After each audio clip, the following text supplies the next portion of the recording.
Hello and welcome. My name is Biagio Mazza, Pastoral Associate at St. Sabina Parish in Belton, Missouri, and I'm here to welcome you to another Do You Know series question. Today's Do You Know series question is, do you know some key themes that run through the Gospel of Matthew during ordinary time? In our lectionary year structure, the year A is devoted to the Gospel of Matthew.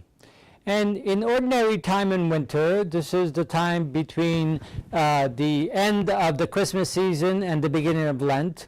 In ordinary time in winter, the focus seems to be on the Sermon on the Mount, Matthew's Sermon on the Mount.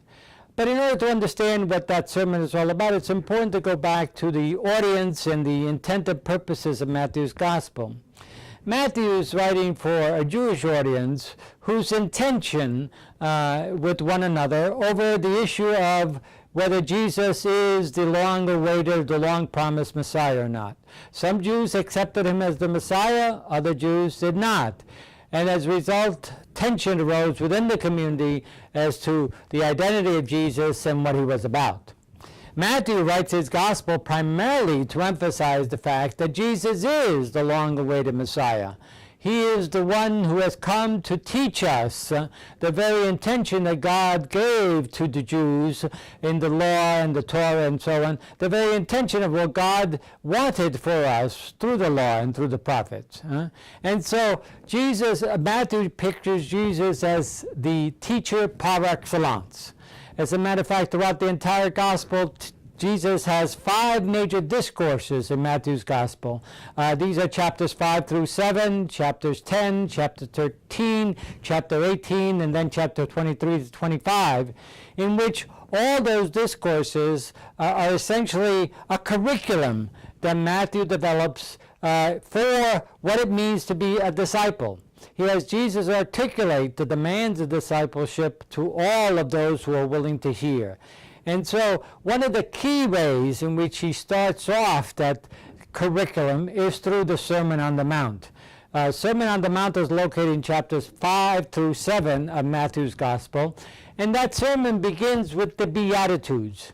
The Beatitudes are an attempt by Jesus to broaden and deepen and expand, make it more inclusive, the Torah, or the teachings, the law that God had revealed to the Jewish people, but now to be understood through the lens of Jesus and his understanding and his image of God. So Jesus challenges all of his hearers through the Sermon on the Mount, especially through the Beatitudes.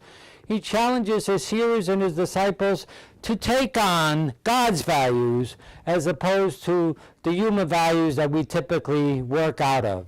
God's values are completely different in many ways than our values, and Jesus challenges them and us today to take on those values.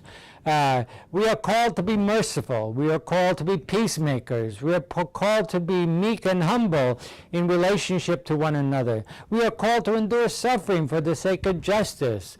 We are called to be people who are trust and have a great deal of confidence in God to be with us, to help us develop these virtues and become true disciples of Jesus, and true disciples that really relate to one another in not only in words, that we say we care for one another, but actually in actions. This is the gospel that continually Jesus pushes us towards the belief that not only are you to say, Lord, Lord, but you have to show it. You have to follow through on it, and so on. So Matthew's gospel has Jesus as the teacher par excellence, teaching his disciples or anyone who is willing to hear what it means to be a follower of Christ, what it means to put on God glasses, what it means to trust in God and the demands of such trust. So Jesus goes about deepening, expanding, and broadening, making the Torah more inclusive so that we get at the very intent that God had for the law, and not necessarily just getting hung up on the words of the law or the letter of the law as opposed to the very spirit of the law. So I hope this helps a bit in trying to unpack the curriculum that Jesus was trying to dispense through the Gospel of Mark to his disciples. And then I hope you'll return again where we explore more of Matthew's teachings during the continued seasons of ordinary time after Pentecost.